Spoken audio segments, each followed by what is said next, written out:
Yeah, my name is Erik Larson. I'm going to tell you about some three-dimensional modeling I've been doing of Titan's organic haze. And I'm going to give you some implications for the early Earth and the faint young sun problem there. This image in the background is an image of Titan taken from Cassini in true color, and you'll notice that it's an orange blob. Titan's organic haze completely obscures the surface at visible wavelengths. And the color of this is important because the fact that it's kind of an orangish yellow tells you that it's very good at that the haze is very good at absorbing UV and blue wavelengths. All right, so that'll be important later. So let's frame our understanding about Titan for those of you who aren't familiar with it with a little comparison with Earth. These sizes are roughly to scale. There might be some compression in this image. But yeah, Titan's about 2,500 kilometers in radius, so a little less than half of the Earth. It's obviously quite a bit less massive, so you have a very low gravity. With the low gravity and the thick atmosphere, you get a very extended atmosphere. So when I show you some plots where I talk about the atmosphere and the aerosols being hundreds of kilometers over the surface, that's normal for Titan. On Earth, that's where like the International Space Station flies, things like that. I'm not going to tell you Titan's habitable. I don't think it is. But I think there are a lot of processes going on Titan from which we can gain understanding about what the early Earth might have been like. And I'm going to go into those now. So here's a cartoon telling you a little bit about the aerosols on Titan, how they're formed and what's going on. We have pressure on the y-axis here and kilometer scale on the right axis. Temperature along the x-axis. And this background gray image in this cartoon is actually, again, another Cassini image showing you the main haze layer in the bottom half and this detached haze layer here. So this organic haze is formed through photodissociation of methane and nitrogen in the upper atmosphere of Titan. This photodissociation and abundant photochemistry leads to these large organic molecules. And at some point, these organic molecules grow so large chemically that they start interacting physically. So they start colliding with each other and sticking and coagulating. At first, they grow in spheres. These spheres are charged because this photochemistry has an abundant excess of electrons. So you get these little charged spheres coming down, and as they start sticking and colliding, they start growing in a fractal nature. What I mean by that is not exactly like fern leaves, but kind of like snowflakes. They're aggregate clumps.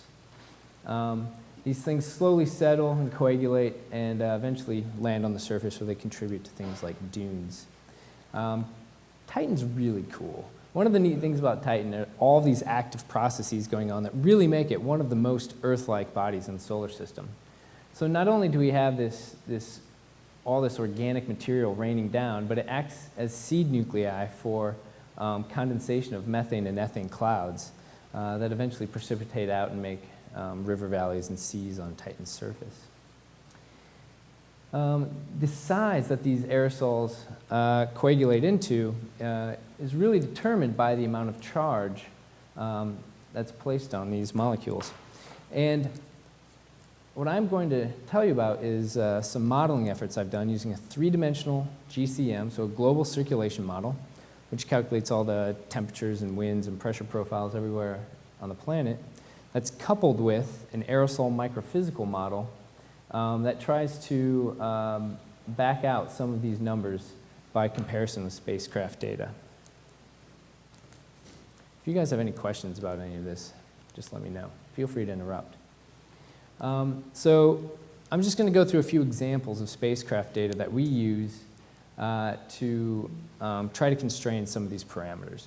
So the first one I'm going to tell you about is the phase function. So the phase function just tells you that when a photon interacts with a particle and it's scattered, the angle at which it's scattered can tell you something about the size of the particle, or size of the aerosol. So here's the phase function, so here's the percentage of photons that are scattered in each direction. Here's the scattering angle.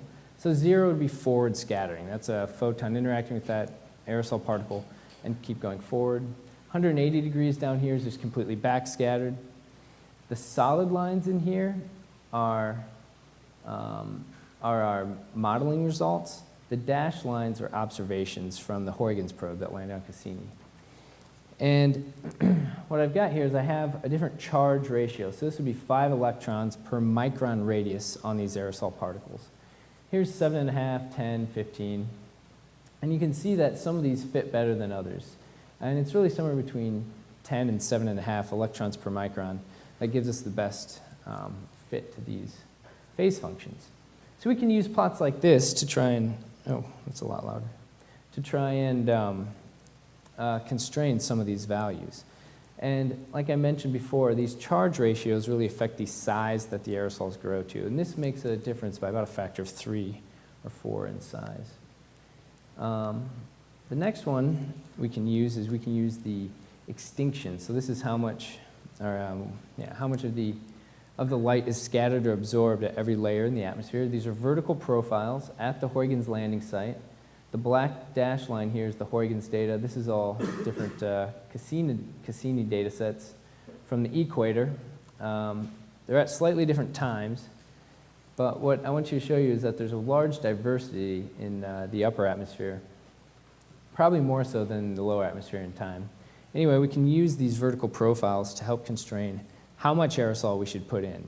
So the more aerosols we dump in, the more light's going to be scattered and absorbed. So we can use this to constrain our production rate. And finally, we can use the wavelength dependence of the optical depth. So this slope here tells you how much of the light is absorbed or scattered as a function of wavelength. And the slope of this is highly sensitive to the shape of that fractal dimension I told you about. These aerosols, they're these aggregate clumps, right?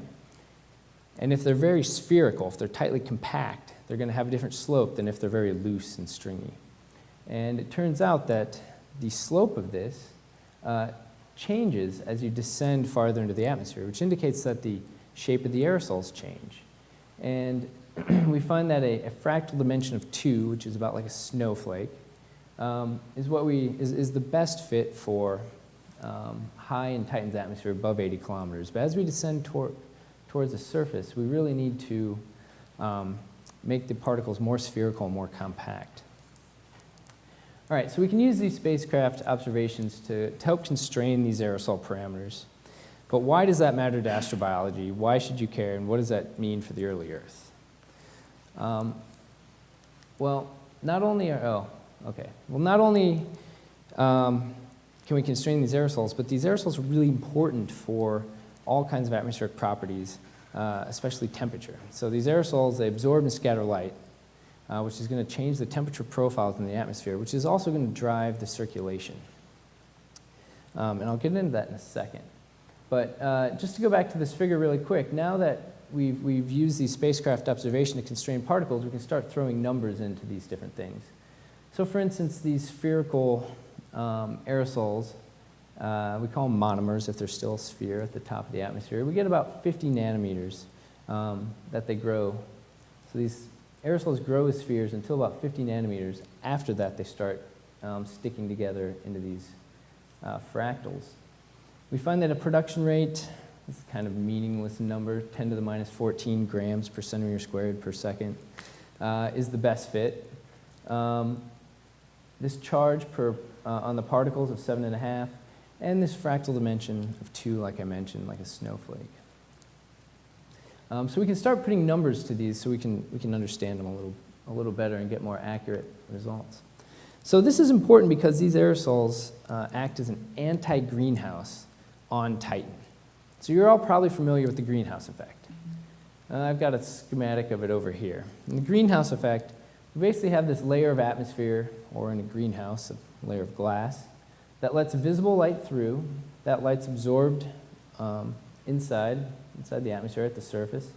And then that energy is re-emitted as infrared wavelengths, which is absorbed by your greenhouse gases or by the glass over a greenhouse.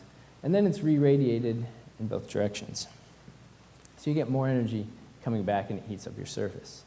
The anti-greenhouse from these aerosols is the exact opposite case. Here we have aerosols which absorb in the visible light, but they're transparent in the infrared. So this tends to cool the planet's surface. And on Titan, it's estimated that the aerosols cool by about 9 Kelvin. Well, if the early Earth had abundant organic aerosols similar to Titan, the surface of the early Earth should have been quite a bit colder. Well, there's a lot of geologic evidence that suggests it should have been really hot. So this contributes to the faint young sun problem. I'm not trying to make a claim of whether or not there were abundant organic aerosols on the early Earth. I don't know. But people have said that, and if there were, this makes it more complicated. And I'm going to give you some more things to think about. So let's just take a look at the effects of this anti-greenhouse. You can look at this, but I have modeling results that might show you that really it's there, it works. So here's a temperature profile from Titan, from the modeling work. The dashed lines are observations. Black here is at 10 degrees south, so near the equator. Red is at 80 degrees north, near the pole. And the solid lines are from my model. And they're a bit sloppy, but don't worry about that too much. Up at the top here, I have the aerosol production. This first number is the one just to look at. This is a half, and I'm going to go through an order of magnitude change in aerosol production. Now what you're going to see is that a strengthening of this anti-greenhouse. So you're going to see heating in the upper atmosphere, where we're absorbing that solar radiation, that visible light, and you're going to see cooling at the surface due to that anti-greenhouse effect. So as we go through a half to 1 to 3 to 5, you can see that it's much warmer here, especially if I go fast. And you can see that it gets quite a bit cooler there. All right, so the surface temperature is greatly affected by these aerosols. And it makes sense that if you change the production rate, the number of aerosols, you're going to change the effect of the anti-greenhouse. But what about all those other properties that I mentioned at the beginning? Well, we can look at the production rate, and for this specific case of runs for Titan, we're getting a change in the surface temperature of about 2.5 Kelvin. And one interesting thing is that we see for a low aerosol case a half Kelvin equator to pole temperature gradient. However, when we get to the high aerosol case, that equator to pole temperature gradient completely goes away. This is because the aerosols are interacting with the dynamics, and the aerosols tend to accumulate at the poles, so they're heating the poles, which drives the circulation. So there are all these feedback mechanisms that make this a much more complicated situation than a 1D model might suggest. We can also look at that charge I mentioned at the beginning. You can see this has one of the greatest effects, more than 3 Kelvin change in surface temperature. We can also look at things like a change in the particle input size at the top of the model. Thank you. So if we put 2 nanometer particles in at the top of the model, which is roughly molecular size molecules, versus 42 nanometers, which are those monomers, and the top of the model I should mention here is about 580 Kelvin. Or we can put in something that's 2/3 of a micron. So the effect of this is saying how large are these particles by the time they get to about 500 kilometers. And if they're really large, that'll change the way the particles interact, the amount of light that's absorbed and scattered at different altitudes. However, this has very little effect on the overall surface temperature. Where we put the particles in, however, where we input that mass of aerosols, so where the methane's destroyed and where it creates aerosols, does greatly affect. We get almost a Kelvin change if we change the input of the aerosol mass between 250 and 580 kilometers. All right, so to sum it up, spacecraft deals and models can constrain Titan's aerosol microphysical properties. However, for Earth, these properties are really unconstrained. Organic aerosols create an anti-greenhouse effect that cools a planet's surface, and the strength of this effect is affected by our choice of aerosol parameters. And a sensitivity study shows that the aerosol charge and production rate have the greatest surface temperature response, maybe the most Surprising one is the fact that this charging has such a large response. And this really needs to be taken into account if we think about the faint young sun problem and the organic aerosols on the early Earth. All right, thank you. Are there any questions?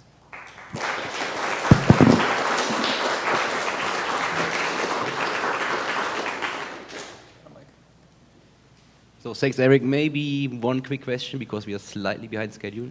Okay, can you guys hear me? We got one from online. This is from Sanjoy Sam. How does the aerosol cooling compare to methane greenhouse warming / nitrogen pressure broadening on early Earth? Oh, on early Earth. Well, I'm not sure about the early Earth. I can tell you for Titan, Titan has about a 21 Kelvin greenhouse and about a 9 Kelvin anti-greenhouse. So you get a net plus 13 to what there would be without an atmosphere. Cool, thank you. Okay, one quick. Sorry. Plus 12. So the atmosphere on Titan is really thick. Yeah. Your modeling and the observations, I mean, that's more than 500 kilometers of depth. I'm not sure if anyone has an idea of what the early Earth's atmosphere was as far as depth, but right now, I mean, the Kármán line's 100 kilometers. So do you think that would make a big difference at all in the early Earth, having a much smaller atmosphere, so there's not as much of a depth of particles to pass through anyway?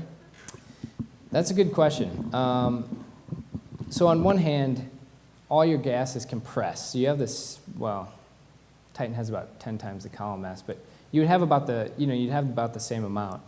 But what could